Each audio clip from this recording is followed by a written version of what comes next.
नमस्कार मित्रांनो, कॉमेडीचा वादा प्रदीप दादा या यूट्यूब चॅनलवरती आपल्या सर्वांचं स्वागत.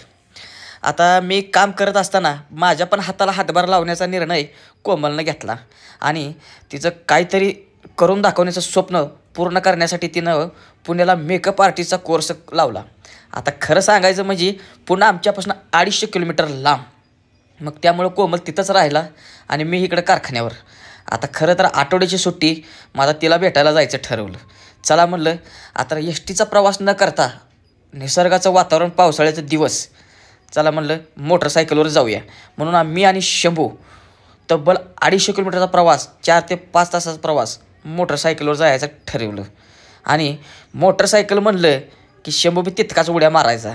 आणि खरं सांगायचं म्हणजे हिरव्या रंग वातावरणामध्ये शंभू आणि मी पुण्याला जात असताना आम्हाला असं वाटायचं की पुणे अजून चांगलं 200-300 किलोमीटर लांब असावं. आता जवळपास आम्ही प्रवास करत करमाळ्याच्या पुढं आलतो आणि जिथं तिथं पावसाचं पाणी साठलेलं बघून मला काय दम निघेना. मग म्हटलं चला आपण आपली गाडी जीवाची फॉर्च्युनर धुवून घेऊया. आणि काय केलं, मस्तमध्ये वाहत्या पाण्याचं ठिकाण बघून तिथं गाडी लावली आणि खळा हातानं पाणी मारून गाडी धुवून घ्यायला चालू केली. गाडी धुवत असताना असं वाटलं की तिच्या आईला निसणे असलं पाणी का नाही 12 महिने असायला पाहिजे. आता हे पाणी तुम्हाला सांगतो बघून मोकळ्या मनानं सपा हातानं पाणी मारून गाडी चारी बाजूनं धुवून घेतली आणि आम्ही पुढच्या प्रवासाला निघालो. प्रवास करून जसं जयंतीच्या जवळ येईल तसं पुढं आबाळ यायला लागलेलं दिसलं.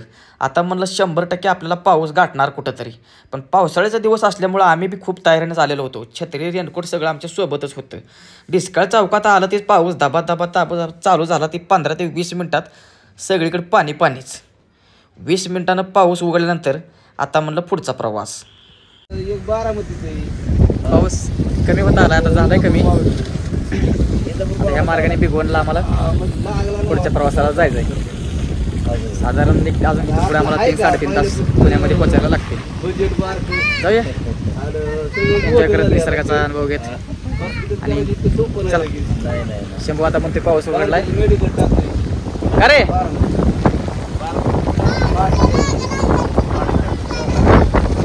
होय, चांगली तर चला पाऊस कमी होत आला. आम्ही निघतोय आता हळूहळू. तिथं अजून थोडा मोठा जोर, पावसाचा जोर वाढेल तर आम्ही थोडं थांबायचं. चला पुढचा प्रवास. पाऊस उघडला तीच गाडीला किक मारली. डिस्कळच्या पुलावर आल्यावर वसनीचा परिसर बघायला भेटला आम्हाला. आणि भिगवणच्या पुढं जसं आम्ही येईल तसं आमच्या पोटात कावळं वरडायला लागलं.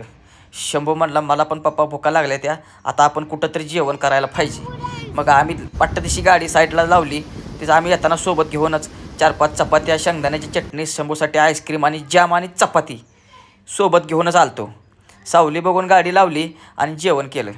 मस्तमध्ये जेवण झाल्यानंतर आम्ही पुण्याच्या दिशेनं निघालो. हा सगळा आता गमतीशीर प्रवास करत आम्ही पुण्याच्या जवळ पोचलो होतो. जसं पुण्यामध्ये शिरेल तसं तिथल्या मोठमोठ्या इमारती, बिल्डिंगा, तिथली गर्दी, वाहनं बघून शंभू नुसता उड्या मारायचा. बेकराई नगरमध्ये पोचल्यानंतर शंभू मी कोमलच्या रूमवरती गेलो. हातपाय धुवून मस्तमध्ये फ्रेश झालो. संध्याकाळचा टाईम झालेला होता. पनूला मला बघून आणि मला पनूला बघून नुसता आनंद गगनात मायना असं झालं. शंभू, पनू, मी आणि कोमल चायनीज सेंटरवरती आलो आणि मस्तमध्ये चायनीज भेळ, मंचुरियन ह्या सगळ्या चायनीज आयटमचा ताव हाणला.